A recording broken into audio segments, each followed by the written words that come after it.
Welcome to the Worst of the Riot podcast. Coming up, why Barbie wasn't the biggest Oscar nomination snub. Also, we talk about your least favorite coworker and more on the Worst of the Riot podcast. Battle of the Buzz. It's happening.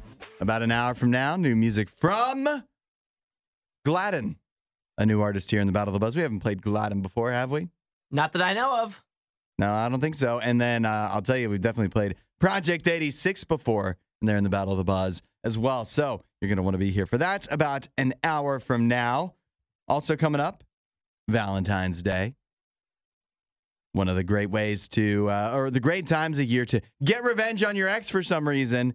And I've got another option for you if you want to really stick it to them. You ready for this one? An animal shelter in Rhode Island is offering you the chance to have their litter box filled with your ex's name. So when they say filled, they mean like a piece of paper? They put down, like kind of like when people do that with like urinals too. Like they'll put like a face on there. They will? Of someone they despise. I've seen that before. Haven't you seen that? No. I remember at my high school, we had like our rival and all the urinals that was in there. Fun fact. You know, like the sports teams' bathrooms. I kind of like that. That's like that Calvin and Hobbes bumper sticker coming to life Mm-hmm. in real life. So, but it says that if you donate $5 to the Rhode Island Society for the Prevention of Cruelty to Animals, they will write the name of an ex-friend. It doesn't have to be an ex-lover, even though they also point that out. Or even just something you wish to bury in a litter box. Whatever it is, they'll write the name and put it in their cat litter box, and their shelter cats will do their business all over it. And I think I'd say, I mean, it's nice. It is nice that it's for seemingly a good cause, a pet shelter, helping support them. That's nice. But we agree, right? That this is doing this to your ex. It just kind of makes like, what would your ex think if they saw that? What do you think? What is the positive here? Besides just donating, which you can do anytime, any amount. See, in my mind, it's just like, if I was the ex and they did this to me, I would be like, dang, still can't get over me. That's crazy. Right. Right. So we're on the same page of that. But then I was also thinking, one question that's never asked about this is, what do the cats think of this? They didn't sign up for this. If somebody gave you the name of a cat and told you to do exactly what you said, put it in your urinal, in your toilet, you'd be like, what do I'm not going to get involved in this. Leave me out of it. You and that cat have a beef. That's your problem, not mine. Is it a bad mine. look for the cats, you're saying? Yeah, I don't think the cats, I don't think PR. anybody's asking if then now maybe they also too are probably like, well, at least we're getting $5. That probably means some better kitty food or whatever for them. But at the same time, at what cost, what price would somebody have to pay you to get involved in somebody else's scuffle and somebody else's breakup? See, but for me, like, I'm not evil. Cats, on the other hand, cats are evil. That's right. They got a little bit of a mean streak. That's kind of like the show's stance at this point, that we think cats are a little rough around the edges. Yeah. They're a little evil. That's a good and so point. I think they're perfectly fine getting involved in this. They don't care. Yeah, that's actually true. You found it. But for all the other animals, like the cockroaches and stuff that are involved in this time of year, leave the cockroaches alone. They didn't ask to be involved in your breakup. So stop bothering them. Do yourself a favor and follow The Riot on Instagram at RadioU Riot. You're ready for some new music from Project 86 and Gladden, because that's what we've got for you in the Battle of the Buzz today, which is now just 30 minutes away. So stick around for that. Now, yesterday, a huge, potentially large day for me. Yesterday, the Oscar nominations were announced. I want an award. Yes. Been dying for an award. Yeah, one day we'll get one. One day. But in the meantime, a bunch of actors are going to get awards. Did you call for actors? SpongeBob heavy this morning. Yeah, a lot of SpongeBob. Let's go through. I'll just do the best picture where the nominees are American Fiction. Talked about that here before. Anatomy of a Fall. I believe that's a French courtroom drama. So exciting. So we haven't seen that one. Yeah. Barbie. Have seen it. Have seen it. The Holdovers. Have seen it. That's a Christmas movie. Killers of the Flower Moon. I've seen it. It's a new Martin Scorsese movie. Then you have Maestro on Netflix. Bradley Cooper. Also Past Lives. Don't know what that is. Poor Things. That's where Emma Stone is like a Frankenstein, but she's like has the brain of a child, apparently. Wow. Oppenheimer and A Zone of Interest. Those are your nominees for Best Picture. Isaiah, you've seen 0 of them? Correct. Do you think you will watch any before the Oscars, which, by the way, are in March? The only ones that I have a chance of probably seeing... Probably not seeing Oppenheimer, Barbie. See, the thing about like those ones, I know Oppenheimer's good, super long, so that's a big commitment. I know. That's why I haven't seen it either. And additionally, it's not if it was just me, I may have watched it. But my wife is interested enough that she's like, we got to watch it together. Oh, okay. Yeah. So then we have to both have 3 hours to block out for something that's not football. Okay, so that makes it harder. Yeah, that's right. But football's about to end. And then the Barbie movie, everybody who's seen it that I've talked to has been like, it's good, but not as good as everybody's hyped it up to be. Yeah. I wouldn't say I'm surprised that it's nominated for Best Picture, but it's clearly not going to win. It's definitely out of the, what have I seen? 3. It is the worst of the 3. I don't like to use the word worst. It's not the best out of the 3 that I've seen. Now, Barbie, also the center of some Oscars controversy with the snubs because, listen to this, Ryan Gosling nominated for his portrayal of Ken, but, and I kind of predicted this in a sense, Greta Gerwig, the director, not nominated. Margot Robbie plays Barbie, not nominated. Some are very upset about this. The irony of Ken being the one out of the Barbie movie, the man is the one that gets nominated, is kind of, it's funny. See, I haven't seen the movie. Yeah. But from what I have heard about the movie, is that's like the whole plot. That's the whole thing. Yeah. Pretty much. The whole like men versus women thing. Mm-hmm. And you think that you thought this would happen? Well, you're saying that there was a better performance by Ken than Margot Robbie? I have said that and do say that. You stand on that. Will stand on that. I'm a little surprised Greta Gerwig didn't get nominated for Best Director, I guess, but at least it's no surprise the other people that were nominated over her. So that makes sense in some way. Now, I was thinking this is what people don't understand is, or maybe don't think about, is they're just like, you're going to get upset. Oh, the one guy, although America Ferrera also did get nominated for her role in the movie, supporting actress, but the one guy from Barbie gets nominated, but they don't nominate the gals. But what I believe is if any one individual was tasked with coming up with all the Oscar nominations, of course, to make it fair, make it right, and make it look nice, they would not have nominated Ryan Gosling, or they would have nominated more of the ladies. But because it's something that a bunch of people vote on, a bunch of people are like, I don't know, Margot Robbie, not quite good enough. I like these other ladies better. And so, or these other guy directors better, whatever. And so that's how that happened. I don't think that was the biggest snub, by the way. 9,500 voters. Mm-hmm. So you're right. Yeah, they can't be wrong. But the biggest snub, Isaiah. Give me the biggest snub. And this, I'm upset about this. And the Oscars routinely gets this wrong. Best original song, Where's Peaches? Peaches from Super Mario Brothers, Jack Black. Come on. Should have been on there. You're telling me that's not one of the top 5 best original songs in a movie this year? Give me a break. I don't know if I can watch these things. We're not sure who behaves worse, the Riot or their dogs. I don't even know how to behave like a real human being. The Riot, Radio U. The New Hampshire first of the nation presidential primaries went down. We have a winner. Who is it? Actually, I guess we have two winners. Joe Biden won the Democratic primary. Shocker. And Donald Trump did wind up winning the Republican primary, although Nikki Haley is not dropping out.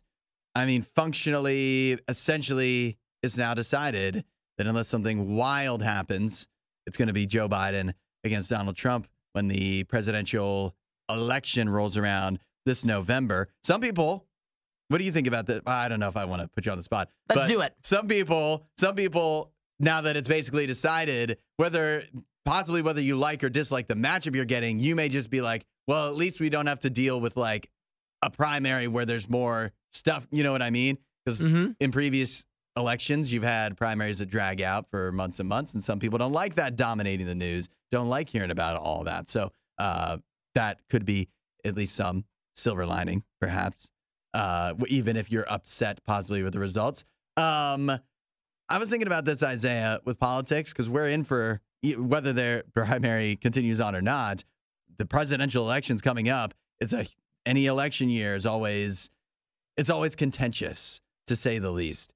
And I'll tell you, one of the top things that I've gathered over the years about politics that I think people, it drives them nuts and they don't even realize, is that if you take stock of even your own self, when you think about politics, what fires you up to vote, what is it? It's, we have to stop those people. It's all opposition. We have to stop those people from getting elected. We have to stop them from enacting this policy, from doing this thing, saying this thing. It's always, we have to stop somebody else. We need to oppose and block whatever they want to do. Take a second, if you're a political person, if you're not, think about how many things that you're like, I hope we can do this thing.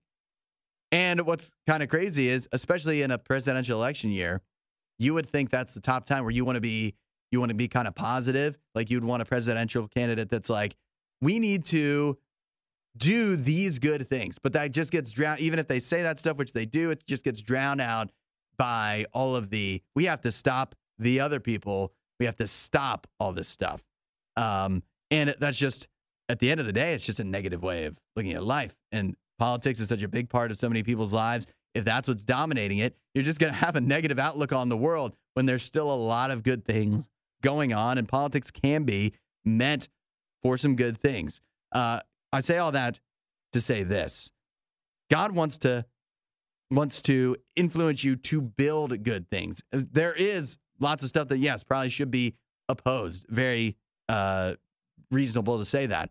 But it shouldn't just end there. There's also good things that should be built in politics and in life. And that's what God wants to give to you, is the tools to do that, to not just say, well, we can't do that because that's bad. We've got to stop it. There needs to be an alternative. There needs to be a good side of things as well. Let's build this. Let's make this good thing happen. Jesus wants to help you do that. Again, in politics and in just life. And if you're ready for that outlook, and if you're ready for those tools, start asking God for it. Say, hey, Jesus, I'm ready for that. I want something different. I want your help. I want to have a positive outlook. I want to make some good things happen, and God will help you do it. You want to know more? Check out RadioU.com/free gift. There's never been a can of worms they didn't open. The Riot, Radio U. New music from Gladden and new music from Project 86. People are going to be fired up for this one. Make sure you're a part of it, coming up here in about 15 minutes on Radio U. A new Guinness World Record has just been claimed. A California woman has earned the title of world's longest arm hair. Isaiah, tell me you haven't looked. I haven't seen yet. How long would you guess the world's longest arm hair is? What, a foot? Could it be a foot long? Not even a foot long. Not even a foot, so shorter than a foot. Yeah, I was a little disappointed to find out what the actual length was. The world's longest arm hair is now 7.24 inches long. 7 inches. 7 inches long is the longest hair anybody has ever grown on their arm, according and this to is Guinness anyone, World Records. Not just women. I believe so. Yes. It's not exactly clear, but I think it is for. I think it's just the longest arm hair. There's no gender categories. Ooh, I love this. 7 inches, 7.24 inches. The gal's name, Macy Davis Sutherland from California. And she's been working on this for a long time. She says she didn't discover her unusually long arm hair until 2012. So it's taken her 12 years, a 12-year journey to earn this Guinness World Record. The story is she was at Disneyland and her best friend's brother pointed out that she had an unusually long arm hair. And she's like, and he's like, I can pull it out for you. And she's like, no, don't do that. And ever since then, she's been working on getting this to world record length. It's growing out of her bicep. Yeah. What a wild place And to have a long hair. I don't even know. Do I even have any hair on my biceps? I don't think so. there's Do gotta you? be some. Yeah, there's hair. You can see. I mean, I guess on like the me. top, yeah, but Yeah. that's like the least. Like hair grows on my arms, on my forearms the most. Your biceps have Yeah. some hair, Mhm. but not for me, not really much. Yeah. I guess it maybe when you look at it that way, maybe it's surprising that 7 inches is the longest, and it's not much shorter. But nevertheless, and is this, do you think this is weird or not? That for anybody, when I saw this too, the headline anyways, I thought, oh, it must be like a really hairy arm. No. It's not. It's one individual hair, which I don't know what's weirder would be like if you had an ultra hairy bicep or you have one long hair and you refuse to cut it. You refuse to pluck it. She's like rubbing biotin on it, Uh-huh. taking care of her singular arm hair. Like she has no other hair on her arm. And so I think if you saw this woman, because she has blonde hair, Yeah. the hair is blonde, Uh-huh. you wouldn't even know she has it, as I see in the video. You would never know. But realistically, it's just flowing in the wind. But you would probably like, can you imagine her like she puts her arm around you or something, or you're like no. cuddling with her or whatever, and it's like, what's this? You keep blowing the hair out of your face. Where's that coming from? Yeah. You try to like brush it away, but somehow. Do you think she wore more like long sleeve to protect the arm hair and to not, I mean, it wasn't obvious, but to possibly not get gawked at like her friend's brother did? A weird thing to do. Or did she wear more short sleeves because that like lets Helps it it flow? grow. Yeah, that's right. Gives it freedom. Because I don't think you want to. I think the long sleeve, then you risk, could it like get caught or something, and then That's it's out of right. there. Yeah. Pull it out. Which for this, I mean, this is a frail piece of hair. It's tiny. It can't be too frail because it grew 7 inches. That's why I think it's getting, as it gets longer, Yeah. it has the likelihood of it getting pulled out. She says that's Has to go she up. said, I mean, it doesn't take 12 years to grow a hair without some issues. And she's had that several times where it got up to 6 inches, but then would end up breaking or accidentally getting plucked. So this thing is, she's had to start over from square zero a few times over the last 12 years. I guess that makes sense. Yeah, everybody, it's really funny to me whenever you do find one of those weirdly long hairs. Like you've gotten them like in your, come out of your forehead. Yeah. Or like those random Wait, places. I do? No, I'm not saying you have one right now. Oh, okay. But everybody's had one of those. Yeah. And she just decided, you know what? She embraced it. I'm going to let it ride. Uh-huh. See how long this thing can get. Good for her. It sounds like actually it could have been a lot of work. Was it all worth it? Well, she has a Guinness World Record now. And what does that mean? Nothing. The only thing Isaiah loves more than the riot is himself. Someone who probably still lives with his mother and hates himself. You're listening to The Riot on Radio U. Are you familiar with comfy clothes theory, Isaiah? I've seen this talked about before. Yeah. Any of your gal friends talking about comfy clothes theory? They've probably brought it up before, but they don't subscribe to it so much. They don't. That's interesting because I just recently learned about comfy clothes theory. If you haven't experienced this yet, it is the idea, the theory, the phenomenon that if you're a gal and you're going out to like a bar or whatever, like going out on the weekends, you will get way more guys talking to you if you just wear normal clothes, jeans, leggings, sweatpants, sweatshirts, than if you get all dressed up in going out clothes. And at least on TikTok, at least on all these things I'm seeing, it is near universal agreement among the ladies that this is true. You try it and it rings true that way more guys will talk to you if you dress down, dress normally. And I think it is that there is some accurateness to this. You think so? Mm-hmm. One thing that many of the women, although they agree on this, there's not a lot of agreement on as to why, although there are some theories as to why us guys would be more likely to approach a woman wearing regular clothes versus getting all dolled up and going out clothes. What is the answer? Do you have an answer as a man? I have the answer. Okay. That's what we're here for. As to why. Yeah. That if you go out in what people are considering lazy clothes, men are more likely to approach you. And the obvious answer is you look more approachable. If you're dressed up in like really dressy clothes, which are nice, you probably look fantastic. Oh, yeah. You can be a little bit more intimidating to the normal fellow. Maybe you look like you might be a little bit more high maintenance, a little bit tougher to talk to. Whereas if you look like you're out for a chill night with some sweatpants on and a hoodie, it makes you look maybe more attainable to the normal guy, that maybe you'd be more likely to have a conversation with him.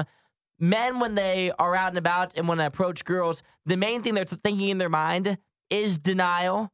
How is this going to go? Rejection. Yeah, rejection. Failure. Is she going to be mean to me? Is she going to brush me off? They're trying to avoid that at all costs. So if you give hints as to you may be someone who might reject them, embarrass them, could this be an embarrassing experience for them? Yeah. If you're dressed in like really, really amazing clothes, if you look fantastic, which is tough, but if you look fantastic and you're really dressed up, you look like someone who is more likely to embarrass the guy rather than someone who is dressed in more normal clothes.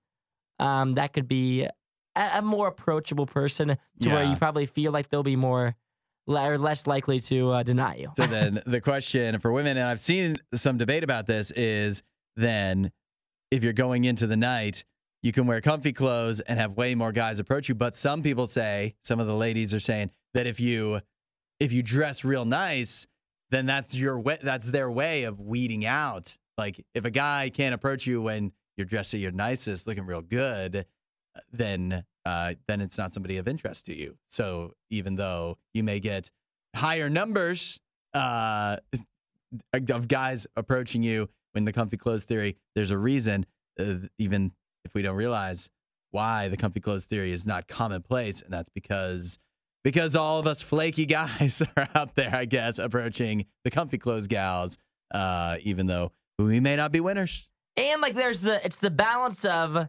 everyone says that they want to feel comfortable when they go out. When they go out in the town, they want to be wearing sweatpants, or they really wish they could just wear leggings. And that's fun and good, and I agree. Yeah. I would like to wear sweatpants every day. I do at work. But sometimes when you go out in the town, it's also fun to get dressed up. That's like a part of it. It feels like a special night out and about.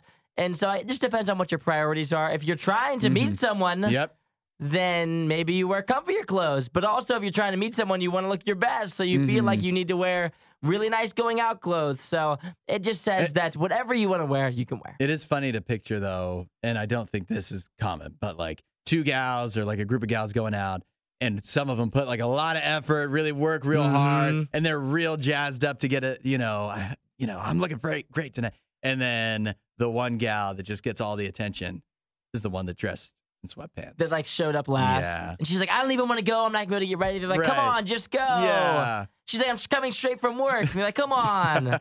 And then she's the one that gets attention all night. The belle of the ball.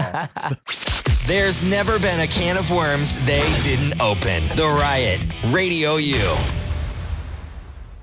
There's a big announcement yesterday. Scientists gathered, and decided how close we are to doomsday. I'm in danger. We continue to be in the most danger we've ever been in, according to scientists who decided that the doomsday clock should stay set to 90 seconds to midnight. So the good news is it hasn't gotten any closer to midnight since the last time they did this last year. But the bad news is this is still as close as the doomsday clock has ever been to midnight. Dangerous. Sounds like danger. Does it feel like we're in just as much danger of doomsday as we were last year? I mean, I don't really feel like doomsday is upon us. Uh-huh. Doesn't really feel that way to me. Now, but I didn't feel that way last year either.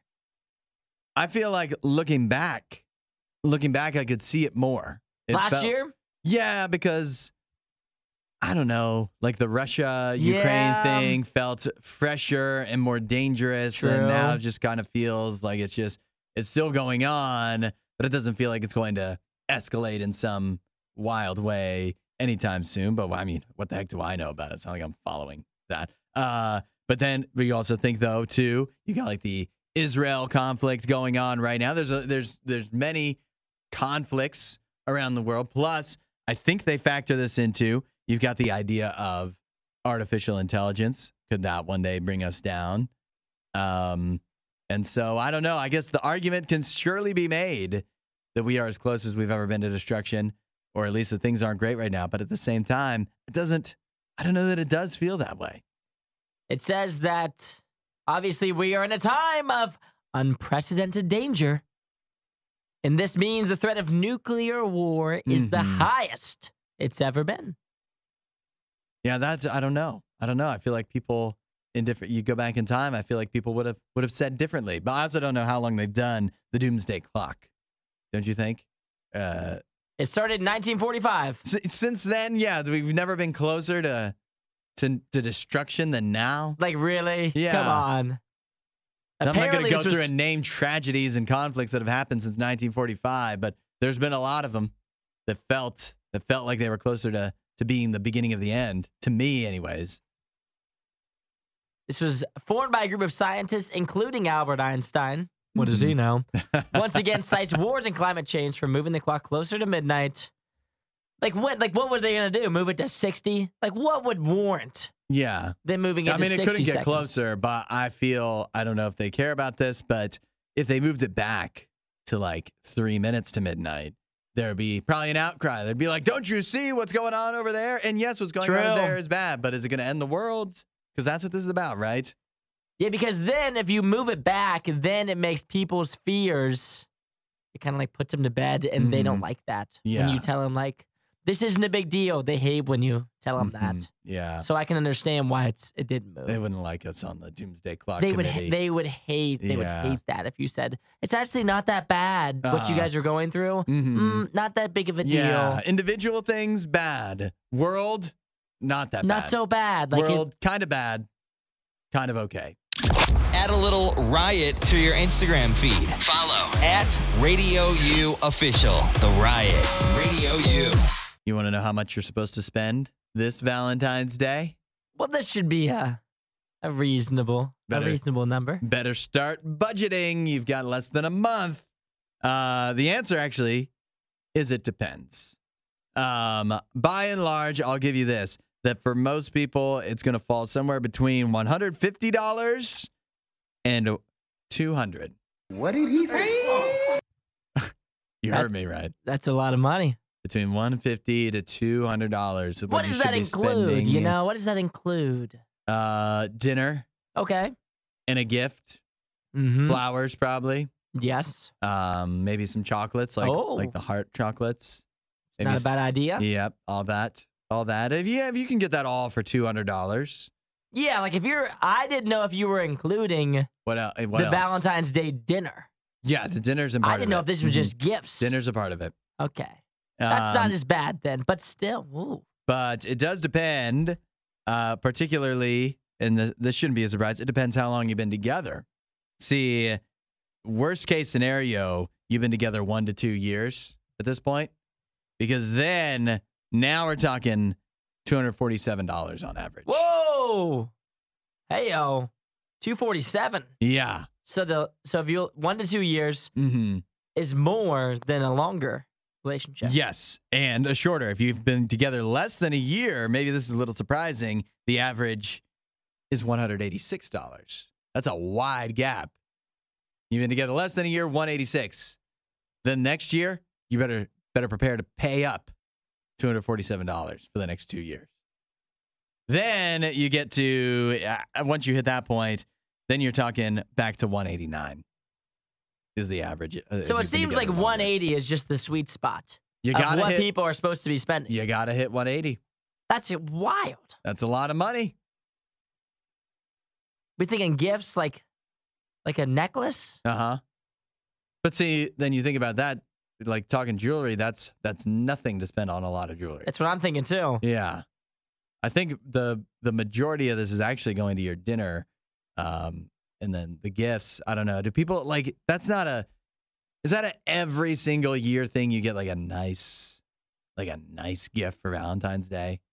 That's special. That's like special occasions, right? I don't even know that a gift on like jewelry. Yeah. Is that what we're talking? Yeah, that's not required on every Valentine's Day. I don't think so. It hasn't been for me. And you think as well, like I'm okay with like maybe something small, like a small gift. Yeah. But like an expensive piece of jewelry seems like a little bit much. We just had Christmas. It felt like Christmas was yesterday. And we did a lot for Christmas. Mm-hmm. And then Valentine's Day rolls around. I mean, this is just getting to become a lot. Yeah. Well, it is up 5% compared to last year, according to the Bureau of Labor Statistics. That's where I turn to for all my Valentine's Day info. And let me ask you this. Is this 180 both, like, am I getting? Am I getting a gift? Am I getting a gift for Valentine's Day? Am I getting jewelry? Am I getting a necklace? I don't see why not. I would like a necklace. Mm-hmm. It's only fair. Doesn't that seem right? Or is this just for me? What does this survey say? They didn't break it down by gender. Yeah, I didn't know for sure if this was like a guy thing. That's what you're getting at anyway. That is what I'm getting at. Is this for the men? This is just for people. Both ways. I like that. Yeah, I'm fair. I'm excited. Then you know what? My tone changes. I'm excited. But that means, if you think about that, though, then that means $360 Holy, per as couple. a couple. Yeah. Well, that just is out of our budget now, isn't it? That's outrageous. That seems a little bit crazy. Maybe we go 90-90. Uh-huh. Probably makes more sense. Well, 360 a couple. There's never been a can of worms they didn't open. The Riot. I've got another Radio U. plane incident. If you were... Will you quit it with this? If you Enough. We've got to hold these plane companies, Boeing, accountable. Bring it on. I don't want anybody getting on a plane under false pretenses now at this point. I'm flying to like tomorrow. I'm getting on a plane. Are you tomorrow. afraid? I'm not afraid at all, but you're starting to make me a little bit scared. Well, does it make you afraid if you heard that yesterday a flight out of Atlanta was grounded? They had to deplane everybody because while the plane was taxiing for takeoff, one of the wheels fell off. Well, that doesn't seem as important, you know. Which wheel? One of the little ones, right? One of the ones at the front. So the little mini ones that, like, nose, in Toy Story, Woody was holding on to? Those ones? Yeah. Okay. What other wheels does a plane have? There's the ones in the back, right? Two big ones in the back. I feel like they're all equally important, necessary. There's 3 wheels, right? I mean, you can land without one of the wheels, right? Taking off might be a different story, probably more difficult. And why would you when you've got other planes at your disposal? I don't think either way, up or down, is going to be very easy without a wheel. It's not ideal, but it did. This was a Delta flight on a Boeing plane out of Atlanta, headed to Columbia, 11 a.m. yesterday. But then it was taxiing for takeoff and lost one of its nose wheels. And so all the passengers were deplaned, bussed back to the terminal, and severely inconvenienced. But, you know, what's a bigger inconvenience is if they lost the wheel while it was landing or something, and then the plane, you know, had some kind of incident. So it could have been worse. Nobody who was on this plane wants to hear that, though. Now they were late getting to Columbia. Yeah, this isn't ideal with all these. I mean, this is just terrible PR for flying right now. Yeah. If you're afraid to fly, this is just an awful time for you to even be listening to the news. I hate to do this to you. Yeah, it's like literally a story a day now. And I don't know. Are they piling on? Maybe there was a story every day before about planes losing wheels and stuff that aren't that big of a deal. Well, if planes losing wheels was a commonplace thing and we're not really realizing until now, then I feel then that seems even worse. No, it does. Yes, it does. But listen, who got hurt? No one. Not this time. Not this time. I think that a lot of the stories are making their way to the news now because of the incident with obviously the broken plane in the sky flying off the door. Now at this point, you can say because of the incident with the broken plane, and there's too many. It's like, which one? Which one are you talking about? But now I think they're all getting reported. Mm-hmm. Like this, probably a year ago, this wouldn't even have been in the news cycle. This would have been like a typical. Planes this could have been like a typical Tuesday. Wheels. Yeah, but like if we talked about every day on the radio, the amount of issues there are with cars that we drive in every day, and the amount of people that get actually hurt because of actual issues with cars, then we would talk about that nonstop. There's less planes than cars. Yeah, but no one's been hurt. Who's been injured? Can we get a story? Actually, no. I don't want a story about someone actually getting hurt on a plane, but I feel like they're really getting piled on right now with the flying stuff. For people that are afraid of flying, let me reassure you that there's been a lot of stories in the news, but no one's been hurt yet. So maybe that can set you at ease a little bit. I'm trying to help out here. I don't like the yet. Well, there's always a yet, Hudson. No one's been hurt in this radio studio yet.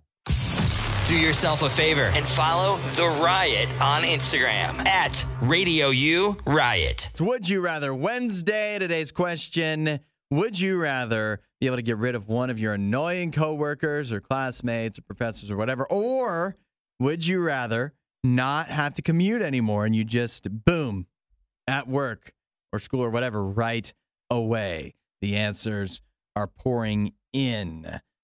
Regina says, be rid of an annoying coworker. I have two, one of which causes more work for others a lot.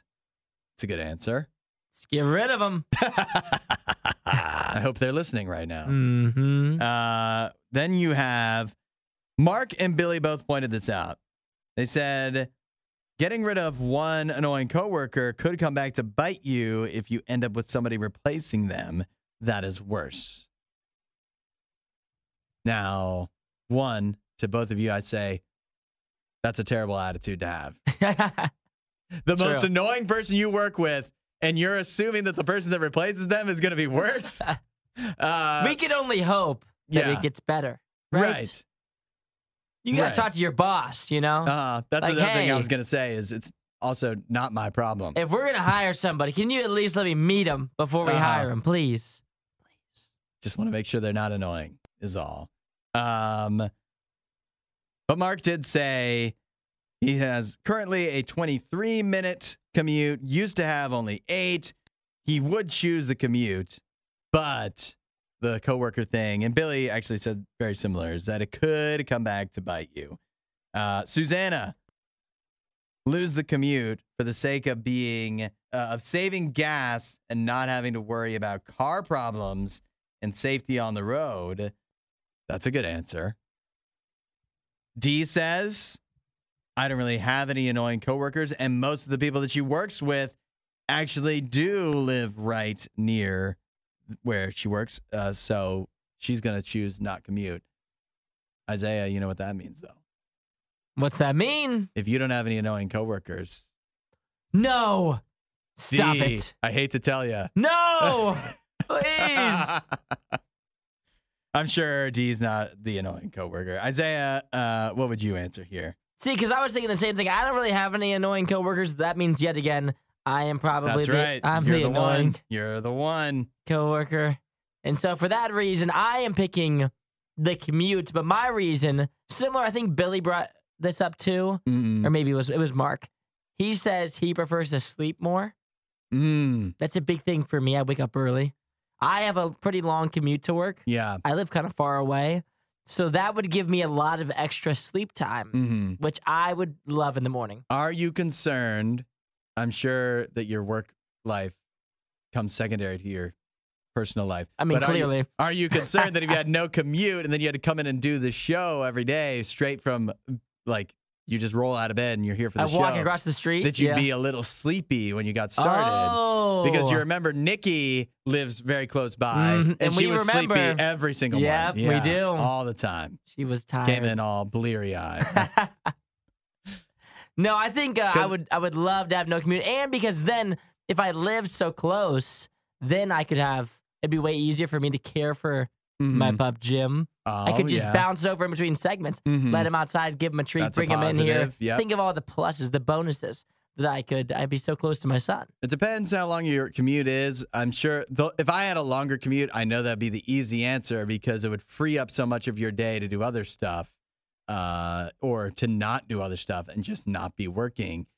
But I kind of like the commute in a way. Here's why I'm torn here. Because I kind of like the commute in the sense that it gives me just like, and I think Mark or somebody, Billy maybe said this, that your commute gives you time to like transition. And it gives you some alone time too. I listen to a lot of podcasts, like the Worst of the RIOT podcast. Subscribe where you ever get your shows. That's a good time. I'd be able to listen to way less if I didn't have the commute, probably. So there's that. But then annoying coworker, obviously, the positive is that they annoy you and bother you. But then again, if you're the type of person that likes to gossip behind their back to other coworkers, like you guys all agree, that's a real bonding thing for the rest of the team. It's like, I can't believe Jared over there. Oh, he's the worst. Yeah. I just can't stand Jared him. every day. Every day with Jared, it's always something new. And that is kind of a bonding thing. That's so true. I've worked at places in the past where there was one coworker that was more annoying than the others. And then everybody else was like, can you believe what he said today? Yeah. Did you hear that? And that was always a good fun break room talk. So then it depends on how annoying Jared or whoever your annoying coworker is. If they're really annoying, though, then it would be worth it. But then you also think, too, right? Getting rid of the annoying coworker, temporary. Like eventually they could be replaced with somebody worse, or just like somebody else will annoy you there, will fill their role. But the commute thing, like as long as you're at that job, you got no commute. I think I'm going the commute route because there's nobody here, too, that annoys me enough to want to get rid of them. All I'm seeing is there's nobody in the text yet that really are annoyed by somebody who works at their Except for place. Regina. Yeah, except for Regina, true. Until you have that really annoying coworker, you always she just pick has a short fuse. Yeah. Disinformation, mispronunciations, bad impressions. That's Hudson. This is The Riot on Radio U. This is an interesting shift that's happening. But apparently, the younger and younger people, as they get married, not wearing their wedding rings as often.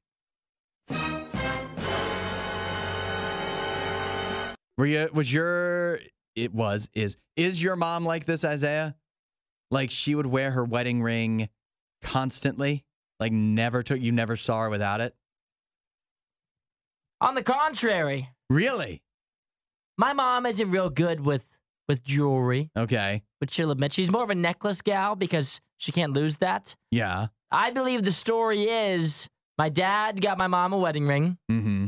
She lost it. Uh-oh. My dad got my mom a replacement wedding ring. Uh-huh. She lost it. Mm-mm. And I believe at that point my dad said, no more. We're married, but I'm not buying you another ring. Too expensive. Too much money to just keep throwing it away. Well, so then are you in favor of this trend where it's being chalked up to the pandemic, but now way less people are regularly wearing, particularly women, regularly wearing their wedding ring? And there's myriad of reasons, but it is being chalked up to once the pandemic hit, you had less reason.